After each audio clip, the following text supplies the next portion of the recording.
Nós vamos tratar de saúde hoje no programa, falando principalmente da nossa praia aqui de Brasília, onde nós vivemos, como aí no seu estado, na sua cidade, um verdadeiro caos na área de saúde.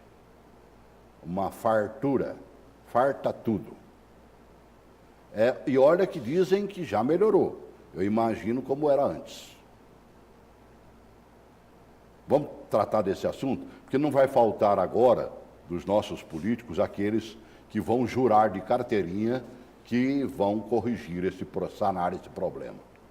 Mas eu quero ver quem realmente vai fazer isso, quem tem conhecimento de causa para fazer isso, quem é que a gente pode confiar para que venha, não só em Brasília, mas no seu estado também, sabe? Um governador comprometido com esta área, com a área de segurança, com a área de educação, mas não é só dizendo de boca para fora, não. É mostrando no papel aquilo que se pretende fazer. E se for realmente um candidato sério, vai lá no cartório e registra. Se eu não cumprir isso aqui, estou fora. 3 convidados, começo aqui com uma ex-secretária de saúde do Distrito Federal, médica e também política, Maninha. Seja bem-vinda, querida. Obrigada. Estou aqui mais uma vez nesse debate, e é um bom debate, como você diz, né? Não é apenas o debate do Distrito Federal, é um debate nacional, né? Hoje a gente tem a saúde como o principal problema da população. E você mesmo disse, não adianta dizer que vai resolver em 4 meses o que não fez em 4 anos. Verdade. Né? Então, vamos para o debate. E vamos ouvir esse debate. Eu acho que, acima de tudo, as pessoas têm que realmente se justificarem, sabe? Ir para um cartório mesmo, registrar aquilo que está falando, sabe? Às vezes, nem um registro, né? em cartório resolve, viu? Mas, pelo menos, a gente vai ter onde se apegar, né? Claro. Para cobrar. Também comigo, hoje, há um tempão que eu não havia, uma das defensoras do trabalhador na área de saúde, mas que defende, como diz o outro, dá cara a tapa, né? Se precisar, como diz o outro, disputa e tudo mais. Marli Rodrigues, presidente do Sind Saúde DF, bom te rever, querida. Oh, bom te rever. Maior prazer estar aqui, né? Ao seu lado, ao lado da Maninha, ao lado aqui do meu amigo Yuri, para um debate tão importante quanto é a saúde. E você disse muito bem que, nesse momento, muitos vão aparecer dizendo isso e aquilo e que vai resolver. Mas saúde não é problema para... O tripé eleitoral é um só, menino. Mas acontece que hoje a população não está mais assim. A população não vai acreditar em mentirosos, não vai acreditar em incompetentes. E quem não fez em 4 anos, não vai fazer em 4 meses, nem em 40 anos. Só está tentando se manter no poder para manter os seus esquemas. Mas eu espero que a gente discuta isso aqui muito à vontade e que coloque realmente o dedo na ferida. Porque saúde, você tem toda saúde, a razão, Marli. Todos têm que ter direito. Verdade. Saúde não pode ser privilégio de uns e não pode ser bandeira de governo. Saúde tem que ser algo que não se faça política com ela, mas que seja o resultado de um bom governo e, principalmente, o respeito ao trabalhador. Porque sem respeito ao trabalhador, não existe uma saúde de qualidade. Passa pelo respeito. Tudo bem. Obrigado por ter vindo, viu? Obrigada a você. Vamos dialogar um bocadinho aqui e ver como é que anda a saúde, principalmente aqui no Distrito Federal, mas como disse a Maninha, tal e qual aí na sua terra também. Nós vamos falar de Brasil também. Esse programa foi uma sugestão do meu amigo jurista Yuri Melo, né, que está conosco aqui também, e que é um prestador de serviço na área jurídica, né, ao pessoal da saúde, né, Yuri? Seja bem-vindo. A gente tenta fazer aí o que é possível, né? Primeiramente dizer que é um prazer muito grande estar aqui ao lado da Marli, de Maninha, e estar sempre aqui com você para esse debate que penso que seja fundamental, porque as pessoas continuam morrendo dentro dos hospitais aqui no Distrito Federal. As pessoas continuam sem assistência dentro dos hospitais. Dizem que melhora, como você falou, mas está melhorando, melhorou aqui, acolá. Eu não vejo esses resultados. Ontem mesmo, conversando com a diarista lá da minha casa, ela me contou que um dia desse foi para o hospital às 3 horas da tarde, só foi atendida às 11 horas da noite. Quer dizer, ficou esse período inteiro sem assistência nenhuma. É um problema de gestão? É problema de orçamento? É problema de dinheiro? Vamos discutir isso aqui hoje de forma aberta e de forma verdadeira com as nossas debatedoras. É verdade. O Yuri é meio ia falar que você é meio louco, rapaz. Não, Não, o Yuri é daqueles que não perde a santa oportunidade de bater de frente também, não. Você tomou uma medida contra o governo do Distrito Federal há algum tempo atrás. verdade. Eu já fiz umas 5 ou 6 medidas. Em 2016 foi um caso de Alzheimer com câncer. Até por, infelizmente foi minha mãe, né, que teve esse problema.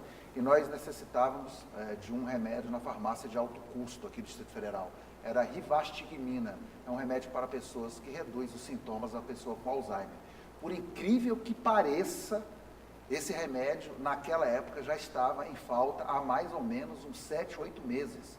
E eu reforçando os pedidos ao juiz da 4ª Vara da Fazenda Pública aqui do Distrito Federal. Me parece, às vezes, a impressão que eu tenho é que o judiciário dá assim, passa a mão na cabeça ou tenta blindar de alguma forma o governo do Distrito Federal. Porque eu solicitei que fosse comprado o remédio, vem a resposta dizendo do governo que não tem dinheiro para comprar naquela época, né? E hoje continua do mesmo jeito. E, por final, não teve outra medida, senão pedir a prisão dos gestores públicos, que era o governador e o secretário de saúde, né? E também e o juiz optou na melhor, vamos dizer assim, na medida mais leve, que foi sequestrar a verba pública. E o mais interessante de tudo isso, para complementar essa observação, eram R$3.000, R$4.000 para comprar 7 caixas. Esse era o orçamento proposto para ser entregue. Aí o juiz determinou que eu fizesse o saque do dinheiro público, eu fui lá, tirei o dinheiro do Estado, fui nessas farmácias comuns aqui do Distrito Federal, não fui nem em processo de licitação nem nada, consegui, pasme, comprar 17 caixas com o dinheiro que era para 7. Que foi orçado com 7 caixas. Maninha. Eu fiz essa informação ao Ministério Público, lá na 4ª Vara da Fazenda Pública, e nada foi feito, nada foi investigado, ninguém foi atrás para saber, quer dizer, alguma coisa estava sendo superfaturado lá dentro da Secretaria. É porque basearam o preço certamente no preço em que eles pagavam, né? Exatamente. Eu peguei, humildemente, me senti muito responsável, né? Comprei essa quantidade em dobro, infelizmente minha mãe veio a óbito, bem depois, ainda ficou algumas caixinhas, eu doei àquelas pessoas que precisavam. E senti que o dinheiro do cidadão brasileiro, do contribuinte, foi um dinheiro valorizado, o nosso dinheiro.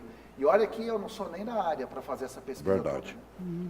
Desde, acho que outubro eles programaram e em novembro começaram, né? Afastando, por exemplo, os casos que eles consideram que não são graves, dos nossos hospitais, mandando buscar, como diz o outro, postos de saúde, centros de saúde e tudo mais. Como é que o funcionário está vendo essa questão, hein, Marli? Está vendo que o governador é um covarde e que o secretário de saúde também é um covarde. Os dois têm coragem de ver a população morrer e coloca a população contra o servidor. O que o governador está fazendo junto com o secretário de saúde? Estão colocando os pacientes em casa, estão acabando com as unidades básicas e mentindo na televisão e em todos os veículos de comunicação que está resolvendo o problema da saúde. Os hospitais desabastecidos, os PS e as UPAs, faltam profissionais, faltam medicações e continuam lotados de pacientes. E os pacientes vão ao PS, vão à UPA e vão à atenção primária e não encontram lá a solução para o seu problema e estão morrendo em casa. E o governador coloca a culpa no servidor. Além de não pagar o servidor o que tem que se pagar, não respeitar o servidor, ainda dá ao servidor a culpa por aquele atendimento. Então, tem que botar a culpa em alguém, né? E nós estamos aí para dizer exatamente que essa culpa não é do servidor.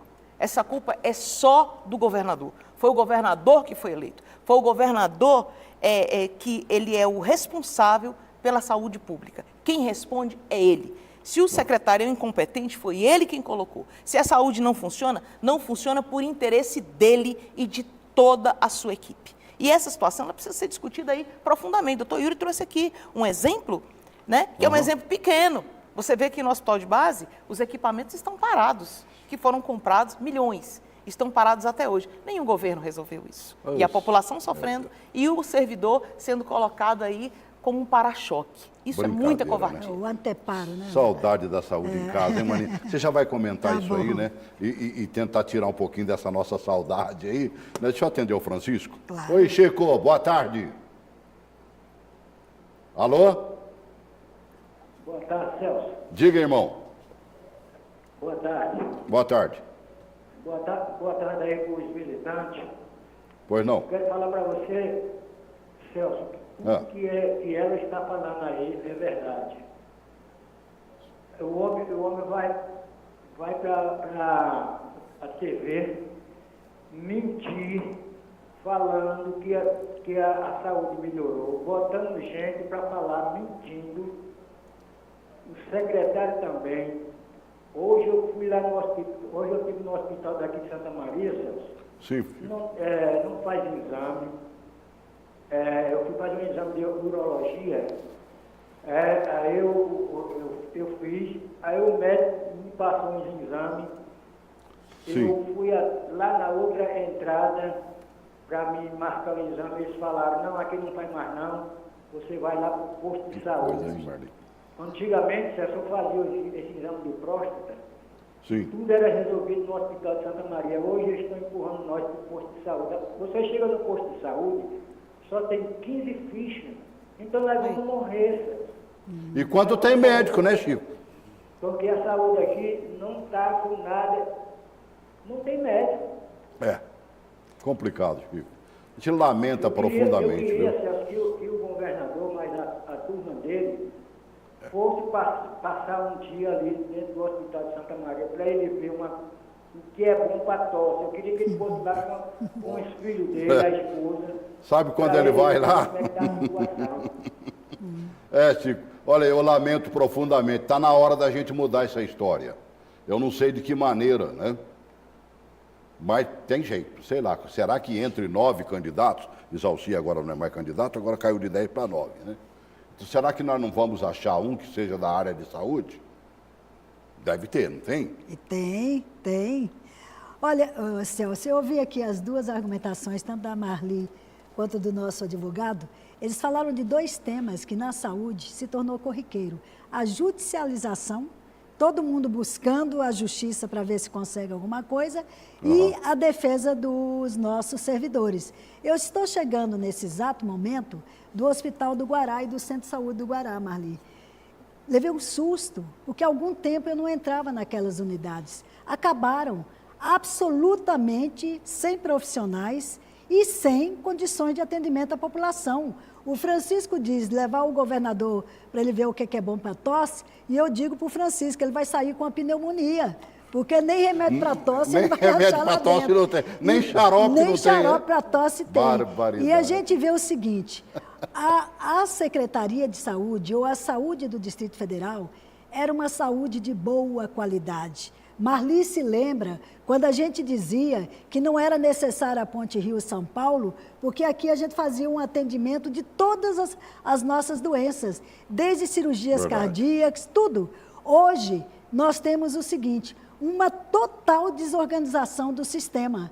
Desviaram os nossos servidores do hospital de base, que privatizaram o hospital de base, deixou de ser o grande hospital de base. Não foram retirados, foram expulsos. Expulsaram, mesmo, né? tiraram. Primeiro perguntaram quem queria continuar.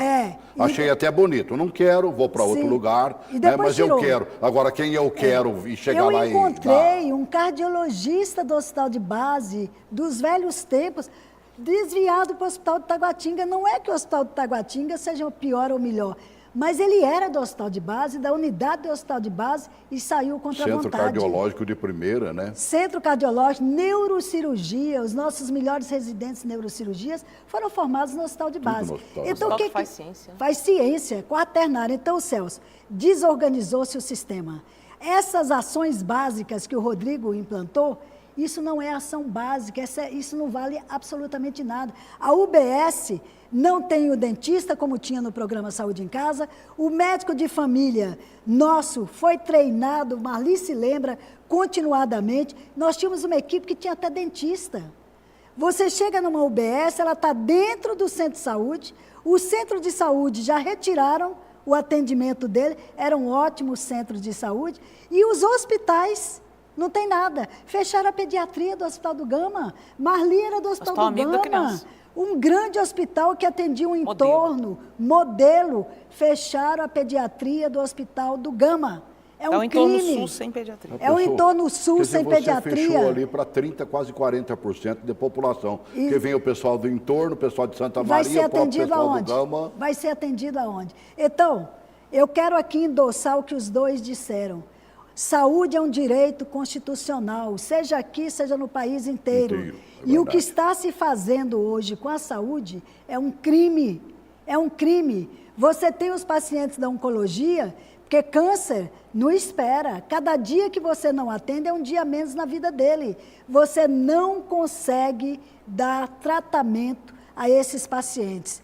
Eu que sou médica, já estou aposentada, eu passo os meus dias atendendo pedidos de amigos para ver se consegue um tratamento aqui, um tratamento acolá. Não pode ser assim. O Estado é responsável, o governo é responsável, como disse a Marli, o governador tem responsabilidade.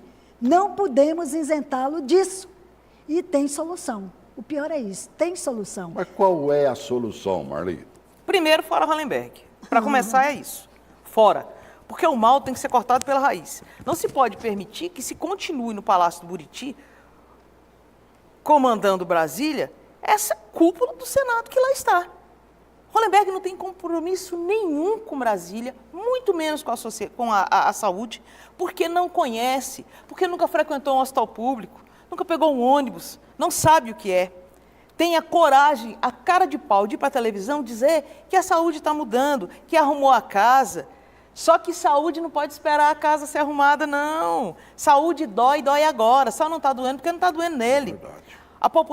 Tem que ser muito covarde você ver os idosos sofrendo, as pessoas portadoras de câncer sofrendo, as crianças morrendo. Como disse também, Celso, quero que dizer, no relatório da própria Secretaria de Saúde, que nós tivemos acesso, a própria Secretaria admitindo que mais de 1.300 pacientes morreram aguardando UTI com decisão judicial na mão, Yuri. Ou seja, decide judicialmente, o médico pede a UTI e o Estado deixa o paciente morrer. Poxa, mas não tem nem obediência jurídica na questão, Yuri? Crime de desobediência, artigo 330 do Código Penal Brasileiro. Em qualquer outro país decente do mundo, né, um gestor público dessa envergadura é preso imediatamente. Na China, por exemplo, há casos, inclusive, de ser exterminado, ser morto, fuzilado, em alguns procedimentos da China. Agora, o que a gente observa aqui hoje é que onde está o Ministério Público que cuida da saúde do Distrito Federal? Na investigação, na análise dos leitos, porque tem lugares que dizem que tem leitos sobrando, leitos que estão faltando servidores fechados. Hospital de base. Sem leitos fechados. Hospital de base sem leitos fechados. Dizer, Como é que você explica isso? É impossível que você aceite, num Estado democrático de direito, como é o Estado brasileiro, com uma garantia constitucional, que é o direito à vida, aliás, a mais importante de todas, que se deixa a vida ser relegada banalizada. ao ponto que se é feito aqui dentro do Distrito Federal. Eu, às vezes, eu sou um usuário do sistema público. Um dia desses, furei o pé. Fui num hospital público aqui do Distrito Federal. Tinha que tomar uma vacina, antitétano, algo assim nesse sentido. Antitetânica.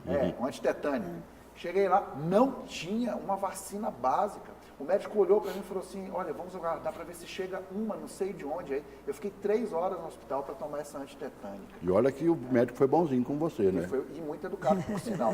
A questão dos servidores não é o caso, porque trabalham muito bem com bastante competência. A questão Muito é Sabe qual é o maior drama da saúde? Primeiro, eles julgam que a minha dor de barriga não é nada urgente. Não é urgente. Eles também não olham por que a minha barriga está doendo. Se a minha vesícula está explodindo, se o meu pâncreas está, como diz o outro, com um problema grave, o fígado igualmente. Não, né? Se é o meu estômago. Não. Eles simplesmente, você chega e dizem, posto de saúde. Mais do que isso, eu moro em Águas Claras, converso quase sempre com muita gente que reclama. Nós não temos um posto de saúde na Águas Claras vertical. Sim. Não tem tem. nem área para Não, construção. mas qual é a explicação do governo? Aí só mora gente rica. Então, como diz o outro, ele tem que mandar algum lá para casa, porque eu não sou rico. Mas, Celso, E nem as pessoas que moram no meu prédio, a maioria que eu conheço também, vive de salário, como diz o outro, e vive mal. E mal. Então, se não tiver, aí mandam para um posto em Taguatinga. sim. Sabe o que acontece quando você chega lá? Não tem médico. Mais do que eu falar, coloque esse vídeo aí, por favor. E eu vou te ouvir em seguida, maninha. Tá ok. Desde novembro do ano passado, os pacientes da rede pública do DF com casos menos graves deixaram de ser atendidos nos hospitais. Eles são encaminhados para postos de saúde perto de casa, onde são acompanhados por médicos de família. O problema é que para os moradores da chamada Águas Claras Vertical, onde vivem cerca de 90 mil pessoas, não existe uma unidade básica de saúde da família. Os atendimentos agendados são feitos em Taguatinga, aqui no Centro de Saúde 6. Uma equipe sem médico, composta por um enfermeiro, um nutricionista e 2 técnicos de enfermagem, é responsável pelo atendimento dos pacientes vindos de Águas Claras. Já a outra parte de Águas Claras, formada pelo Areal e Arniqueiras, tem o seu posto de saúde. A Secretaria de Saúde argumenta que o restante da região não é considerado vulnerável. Precisamos levar em consideração a vulnerabilidade e estes vazios assistenciais, eles vão ser cobertos por estratégia. O concurso já foi homologado e nós vamos receber um médico de família para essa 9ª equipe na UBS 6 de Taguatinga e com isso nós vamos aumentar a essa resolutividade dentro da própria UBS, atendendo Águas Claras Vertical. Em Águas Claras Vertical, funciona apenas este posto de vacinação, que está sempre cheio. O Winston não se conforma. É urgente, sim, que nós tenhamos aqui um posto de saúde, que temos aqui uma UPA em Águas Claras Vertical. E, infelizmente, às vezes rotulam, né, que a Águas Claras Vertical é classe A. A Águas Claras Vertical tem todas as classes sociais e essas pessoas precisam de uma estrutura de saúde, é direito delas, né? Brincadeira, viu, mano? É brincadeira, Celso. Não, brinca com a brincadeira, gente. veja só. Tem centro de saúde, Você né? em Algo saúde, você não disse que vai atender rico, pobre ou remediado. Saúde é universal. Não são vulneráveis. Não são, pois todo povo é vulnerável, entendeu? Você vai para a Inglaterra, Irmã. a Inglaterra tem um sistema muito parecido com o nosso, como tem Cuba, como tem o Canadá. Ali você tem as unidades de saúde da família que atendem a qualquer população, do rico ao pobre. Aliás, o que todo mundo não quer é pagar seguro-saúde. Todo mundo quer ser assistido dentro da rede pública. Então, o que o Rodrigo aqui, com o seu secretário de saúde, fez? Ele desorganizou o serviço como um todo. Ele diz na televisão que tem unidades básicas para atender e nessas unidades básicas tem médico. Não tem médico. E a saúde na unidade básica, ela precisa ter ali o médico, a enfermeira, o odontólogo e o agente comunitário. A família tem que ser assistida naquela UBS, não está sendo assistida. Aí, quando você não é assistido, corre para o hospital secundário, vai para o pronto-socorro, está lotado o pronto-socorro, procura o plano piloto e não consegue atendimento. E vira esse pandemônio. O atendimento um pouquinho mais rápido é o Campo da Esperança. Exatamente. É para onde quase todos nós estamos indo muito rapidamente. Ô, Yuri, não tem como mudar essa história, não? Será que nós estamos esperar mudança de governo? Não. Assim como você bateu de frente e conseguiu os medicamentos que sua mãe precisava, a maioria não consegue isso. Nós temos aí quantos casos falaram aí que na pendência 1.000 lá? e poucas mortes, Só em né? 2017. Só em 2017. 1.300 mortes com Evitáveis. decisão judicial para ir para a UTI. Poderiam até morrer, mas tinha que Sim. ser com dignidade. Mas com dignidade. Com dignidade, né, com Dentro, assistência. claro. É verdade. Entendeu? Sofrendo menos. Né? Sofrendo menos, porque esse é o nosso dever. Esse é o dever do hospital público, é o dever do SUS, mas, desculpa aí, eu estou invadindo o seu espaço. Não, eu- que é isso, cara. Mas assim, Nós o nosso estamos problema, Celso, na verdade, não é a falta de vacina, a falta de remédio, a falta de profissionais de saúde, a falta de concurso. Não é esse o nosso problema. Nosso problema é que nós não temos um governador que preste, um governador que saiba olhar saúde, educação e segurança, que tenha um sentimento das massas, que tenha um sentimento do povo. Nós não temos esse governador. Tá é bem. como uma família sem o seu chefe. Você não comentou funciona. ainda, eu prometo que volto com você. Deixa eu atender o Anderson do Rio de Janeiro. Lá está tudo perfeito, Anderson está lindo, maravilhoso. Prepare-se. Não tenho o que reclamar. Boa tarde, Anderson. Oi, irmão. Estou sem ouvir o Anderson. Boa tarde, Celso. Diga. E aqui o caos também, o caos aqui também está reinando. Uma boa tarde aí para você, uma boa tarde aí para os convidados, nossos Certo. convidados, né? Aham.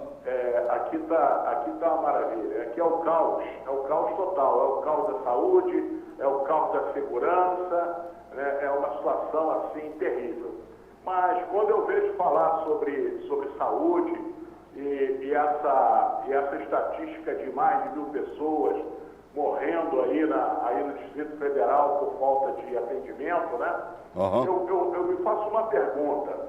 O senhor Sérgio Cabral, ele contabilizado, desviou 1.600.000.000 de reais do Estado do Rio de Janeiro, né?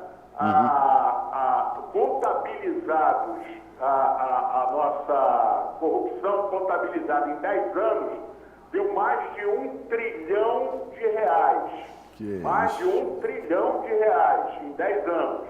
Isso contabilizado, né?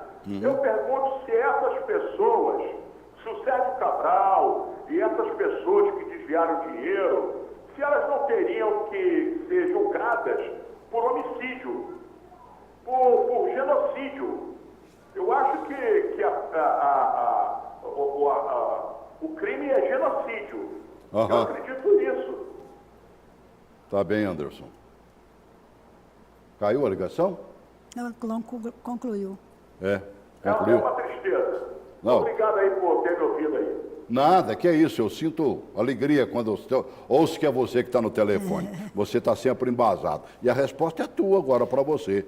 Esses caras podem ser, vamos dizer, agir sobre eles Pois é.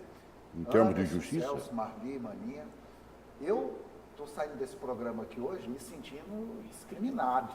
Não é? A gente que bate tanto nas questões das ideologias de gênero que tem aqui hoje no Brasil, eu me sinto discriminado como um cidadão, porque, pelo que foi demonstrado pela gestora pública agora há pouco na entrevista, existem 2 tipos de cidadãos aqui em Brasília, os vulneráveis e os não vulneráveis. Como se eu, Yuri, pelo fato de morar em Águas Claras, eu fosse imune a qualquer tipo de doença. Respiramos o mesmo ar. Como é que ela pode definir isso e nos colocar numa situação perigosa como essa e achar que isso é uma argumentação válida para dizer que eu não posso ter acesso à saúde pública dentro da cidade de Águas Claras? Isso é um verdadeiro absurdo. Isso é um descalabro, uma monstruosidade que há muito tempo eu não vi alguém falar dentro de uma televisão. Sabe, a gente às vezes vem aqui para, vamos criticar, vamos observar, mas eu estou me sentindo discriminado. Agora, você sabe por que isso acontece? Porque a blindagem em cima do governador jurídica é muito forte por parte do judiciário. A blindagem por parte do Ministério Público é muito forte. Quando fala em governador, não necessariamente a pessoa do Rodrigo Hollenberg, mas aquele gestor que ali está, blinda, não se prende, não se faz. Vamos tentar uma segunda via, vamos sequestrar verba pública, vamos ver um outro jeitinho, que não aquele jeito máximo, que é trancafiar o cidadão atrás da cadeia para ele aprender, saber, a respeitar os direitos do cidadão aqui do Distrito Federal. Então, enquanto ficarem utilizando medidas ocasionais como essas, que eu digo que são medidas simples, realmente não tem como resolver. E me parece também uma questão que parece que querem falir a saúde pública do Distrito Federal em benefício de saúde privada. Eu tenho uma percepção em relação a isso. Veja só, nós tivemos agora há poucos dias essa questão da norma da ANS que determinava que o seguro-saúde, 40% seria divididos os procedimentos entre aqueles que eram usuário. E essa regra da ANS só veio abaixo porque houve uma manifestação da OAB que entrou na justiça para acabar com isso aí. Mas hoje o que a gente vive na saúde é exatamente o que você está dizendo. Há uma intenção muito clara de privatizar um setor que é básico, que é constitucionalmente garantido, né, política social. A gente, então, cada governo que entra, ele caminha um pouquinho mais para a privatização. E o atual privatizou muita coisa, inclusive o nosso principal hospital, que é o hospital de base. Meu Deus. Oi, Maria Rita. Boa tarde, querida. Boa tarde, Celso. Tudo bem? Bem, querida. Diga. Boa tarde, senhor. Bom, Celso, a crise na saúde em Brasília já faz tempo que já vem essa crise, né? Aliás, no Brasil nós temos crise em todos os setores. Nós não deixamos de ter crise em nada, nós estamos em crise de tudo. Brasília não deixa haver. Só que aqui eu moro em Jaguatirica, o posto de saúde perto da minha casa não tem médico. Quem vai nos atender cedo eu não sei. Agora, Celso, eu acho o seguinte, viu, o deputado Maninha, eu já votei na senhora comparada do PT, mas eu acho que os políticos de Brasília hoje estão deixando muito a desejar para nós, moradores de Brasília. Verdade. Agora, passaram-se 4 anos praticamente do Rodrigo Hollenbeck, foi o pior governador que o Brasil já teve todos os tempos. Bom, a representatividade dos deputados, dos políticos de Brasília, não nos ajuda em nada. Vocês só aparecem na época de política. Porque nós já estamos nessa crise com o Rodrigo Oliveira, tem 4 anos, vai fazer 4 anos, ninguém tem nada. O Ministério Público não faz nada, deputado não faz nada, senador não faz nada, governador não faz nada. Agora, no ano de eleição, no ano de política, sempre aparecem soluções. Vamos ver se virar soluções. Nós queremos uma pessoa para nós votarmos. Nos indiquem uma pessoa que vai salvar o Brasil da saúde, tomara que aconteça, da educação, da falta de emprego. Então, nessa época, todo mundo aparece oferecendo milagres. Só que a obra até hoje não apareceu. Vamos ver se aparece, né, Celso? Quem pode nos ajudar? Tomara que apareça. Mais 4 anos de ostracismo, nós estamos lascados. Claro. Aí nós vamos ter que pegar Brasília, devolver para Goiânia e pedir desculpa pelos estragos. Nós ocupamos a terra de Goiás aqui e devolve para Goiás. Não é Celso, mesmo? Eu só queria dizer para o ouvinte que eu já não sou mais deputada há 12 anos. Ah, mas você vai ser nossa eterna deputada. Há 12 anos eu não estou aí participando do governo de ninguém. Mas eu queria dizer para ela uma coisa. Tem esperança sim, Celso, tem esperança. É porque a gente tem que ser mais criterioso para votar.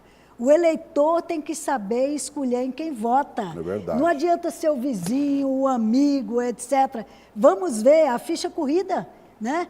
E verdade. Nós temos pessoas hoje... Mas é outra sacanagem que fazem com o cidadão que tem o direito de ser candidato, certo? Sim. Você foi candidata na eleição passada.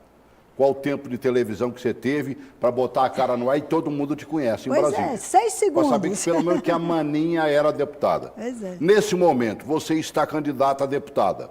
Eu tenho federal, se eu não me engano. Federal, 6 segundos. E mais do que isso... 6 segundos, mas não é só para você, é para todo mundo. Dividido entre todos os candidatos. Eu vou ter 1 segundo. Nem Enéas eu vou conseguir falar. Faz assim, ó. Oi, só isso. Mas eu queria chamar a atenção, Celso, para uma coisa.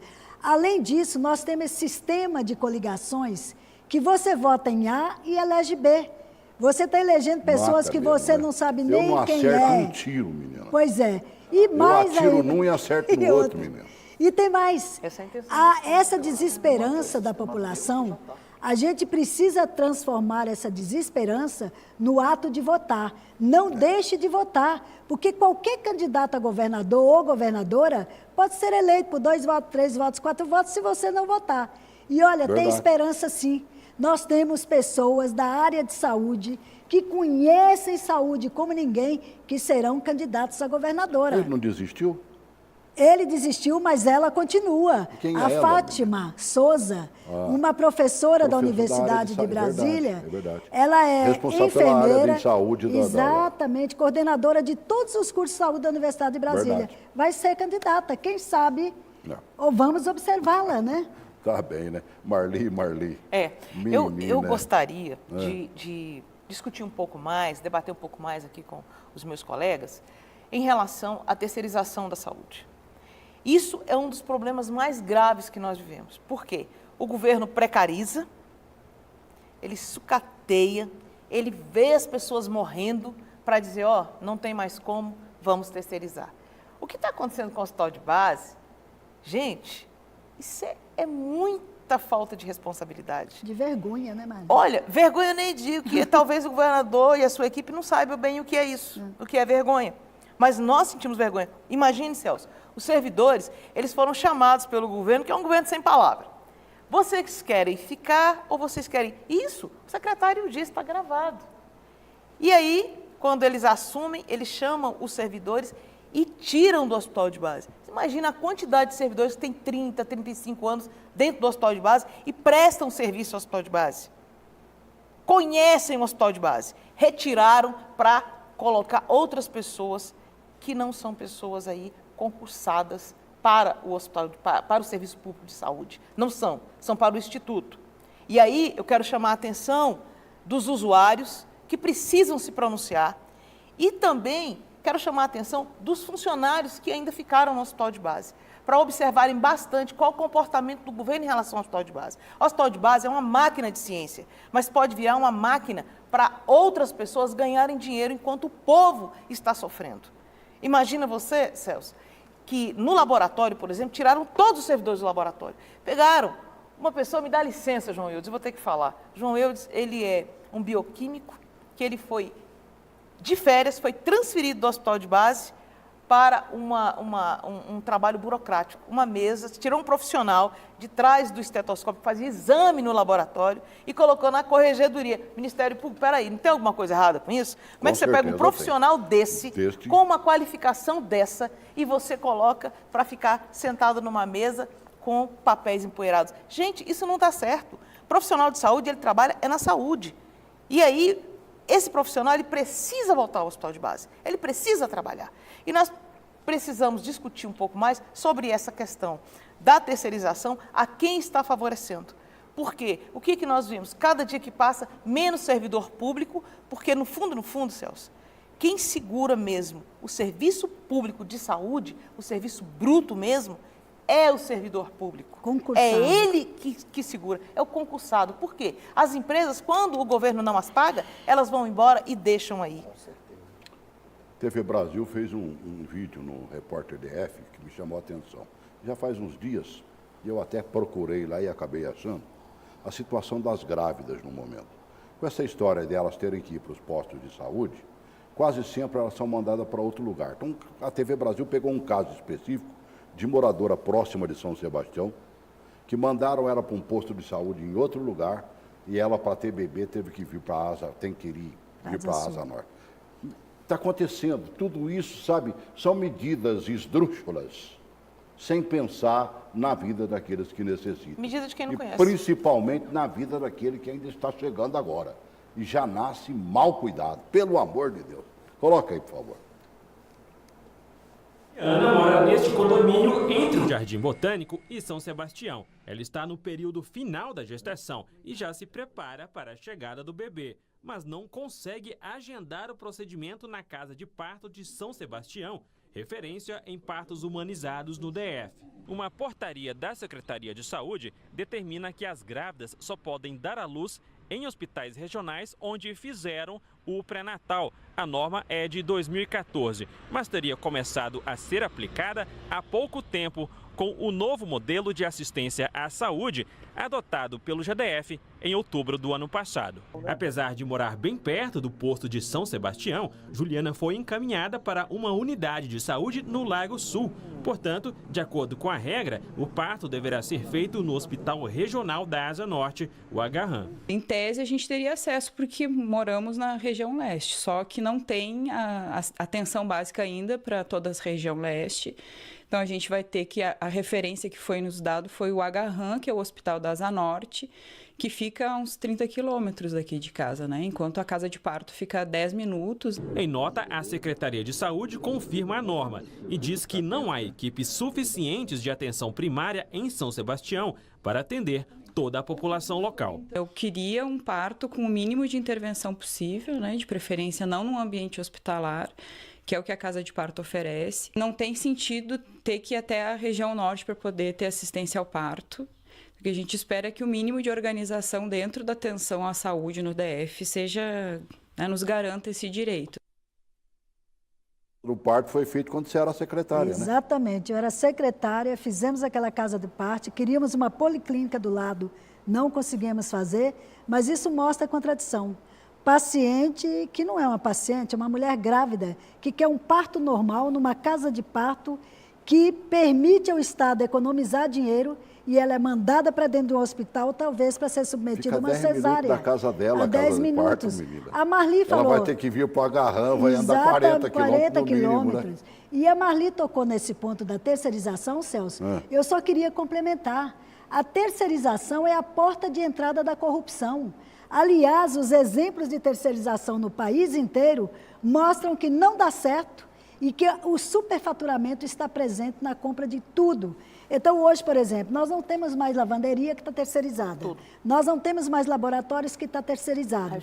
A terapia intensiva estava semi-terceirizada. Raio-X está terceirizado. Quem é que ganha? Iniciativa privada. Não é o Estado que está economizando. Ele vai pagar o dobro, o triplo, muito mais para prestar um serviço de pior qualidade à nossa população.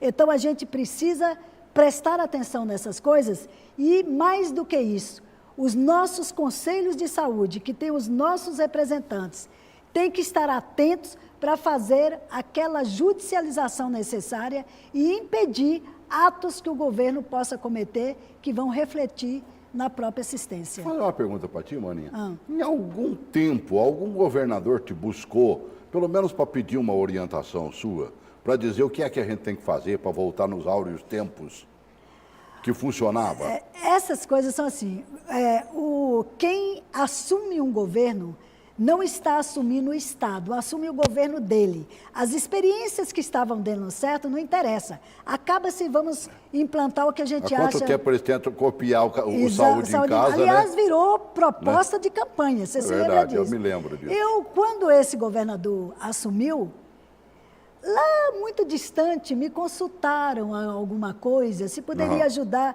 Falei, não vou... Eu posso ajudar enquanto cidadã. Como política, não, porque eu não estou no mesmo partido, não sou da coligação. Certo. Mas eu acho que você deu uma ideia muito correta. A ideia de que nós precisamos buscar, para governar, aqueles que saibam melhor governar. Não interessa em que partido estejam. São gestores. E gestores públicos. Isso é essencial. Meu Deus. Eu fico aqui pensando, quem? Eu estava lembrando, acho que foi ontem, a Folha de São Paulo fez uma charge interessante, né? Escreveu lá, o cidadão não tinha cabeça, tinha um ponto de interrogação. Eu sou o não sei. Não sei o que eu vou fazer da educação, não sei o que eu vou fazer da saúde, não sei o que eu vou fazer do transporte, mas não se preocupe. Os outros também não sabem. Nós estamos desse jeito. Meu Deus! E aí, menina? Olha, eu acho que nessa parte da saúde, acho que é a parte que o governo mais pecou. Não poupando aí educação, mobilidade, segurança, né? Que naturalmente foi tão incompetente quanto na saúde. A questão é que na saúde, a questão ela dói muito. Bem disse o Yuri aqui, o que é dor, o que é urgência, né? Você vê aqui no exemplo dessa grávida, quem fez isso não sabe o que está fazendo.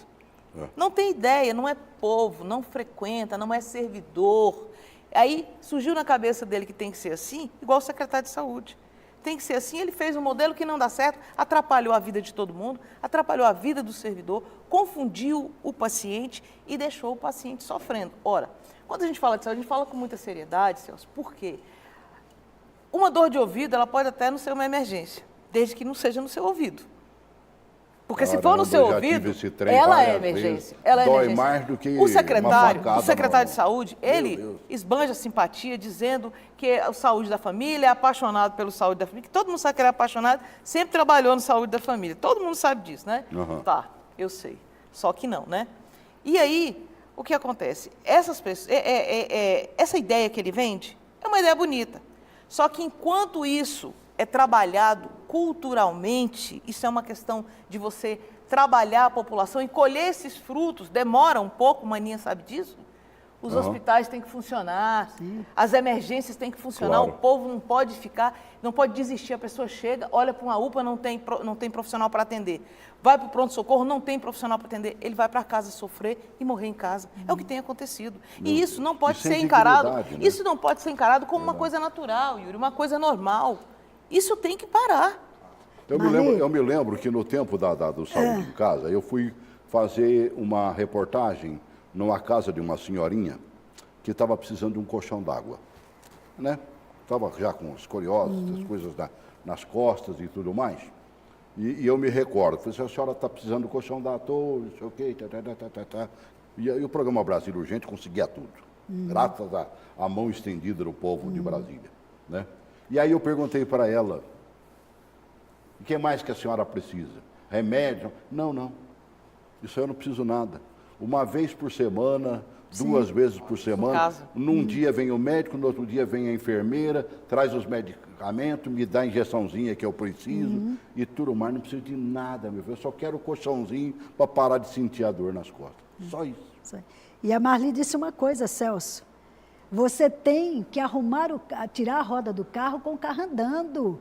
Você vai melhorar as chamadas UBS, mas você não pode esquecer o hospital, a tecnologia do hospital, o centro de saúde. Essa senhorinha certamente teria que estar dentro do hospital se não tivesse um tratamento em casa. Exatamente. Mas estava lá com toda a dignidade do mundo. Exatamente. E olha, não mentiu não, porque logo em seguidinha chegou a enfermeira. Para fazer o curativo. Não estava nada combinado, porque eu cheguei lá meio que no acaso. Exatamente. Né? Então, hoje, ele fala de ações básicas de saúde, mas ele não diz o que é ações básicas. Aquela pulseirinha, a maldita pulseirinha que todo mundo reclama, que é amarela, verde, amarela e vermelha.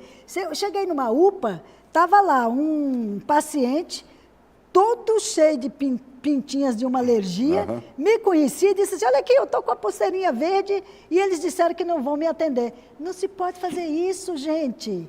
Não se pode. Você tem que dar o atendimento ao paciente onde ele chega. Se ele chegar lá na UBS, se ele chegar na UPA, se ele chegar no hospital, e por isso que tudo tem que estar funcionando harmonicamente. E não é o que acontece nesse momento. Assim como você deu o jeito numa questão, então com 3 minutos e olha lá, você vai sobrar 1 minuto para cada um. Para mim fica 8, tchau. Então vou encerrar. Encerra para você. Né? Eu ainda estou com aquela questão da vulnerabilidade na minha cabeça. Eu queria dizer a diretora ou gerente, não me lembro. Ele mora em Águas Claras como eu, né? Os moradores de Águas Claras são vulneráveis. Os moradores de Águas Claras, quase 100 mil pessoas, eles ficam doentes, eles sorriem, eles ficam tristes. E como a senhora também, todos nós que aqui estamos, morremos. Um dia nos encontraremos num único lugar, que é o Campo da Esperança, o outro. Então, nós somos vulneráveis, todos somos vulneráveis. Né? Tá bem, então. E descobri também, neste programa de hoje, nesse brilhante debate que tivemos aqui, e que agora eu descobri porque que toda hora fica nascendo menino dentro de carro de corpo de bombeiro, de polícia militar. Você descobriu hoje. Descobri hoje, porque não está tendo gestão. Palmas para o pessoal do Corpo de Bombeiros, palmas para os militares que fazem um trabalho brilhante de socorro urgente, urgentíssimo. Marli, obrigado por ter vindo, viu, querida? Eu que agradeço. Tem jeito? Claro que tem jeito. Eu sou uma pessoa otimista, desde que você corte o mal pela raiz. Eu acho que tem jeito, sim. Eu tenho certeza, absoluta certeza. E acho que nessas eleições o povo vai ter essa oportunidade, o servidor vai ter essa oportunidade de estar mudando. Mas eu queria aqui, se você me permite, deixar um recado. Claro, fale rapidinho. Quero deixar um recado aqui para os servidores públicos. Aguenta firme. Todo incompetente passa. Esse nós vamos passá-lo. Pode acreditar nisso. E para o incompetente, arrume suas gavetas. A sua hora está chegando. Agradeço, Celso, mais uma vez para fazer o debate, e num debate que eu gosto, né? Que é saúde. E a gente está aqui debatendo com essas duas pessoas com muitos argumentos, que têm a capacidade de saber que tem solução também, e acho que para os nossos telespectadores é isso. Eleições estão aí, verifique a ficha e escolham aqueles que realmente vão nos representar. Obrigado por terem vindo. Obrigada. Esse papo podia continuar, a gente tem tanta coisa para falar. Tem uma casa bonita que eles prepararam lá para receber, né? Pessoas. Então, eu quero visitar lá. Você vai visitar. Tá bem? Você vai fazer um programa gravado. Vamos lá. mesmo. Tá bem? Obrigado. Um abraço a todos. Obrigado, como sempre. Lamento profundamente que você não possa dizer para mim que na sua cidade também a área de saúde está perfeita. Não está, eu tenho certeza disso. Lamento por você e por mim. Grande abraço.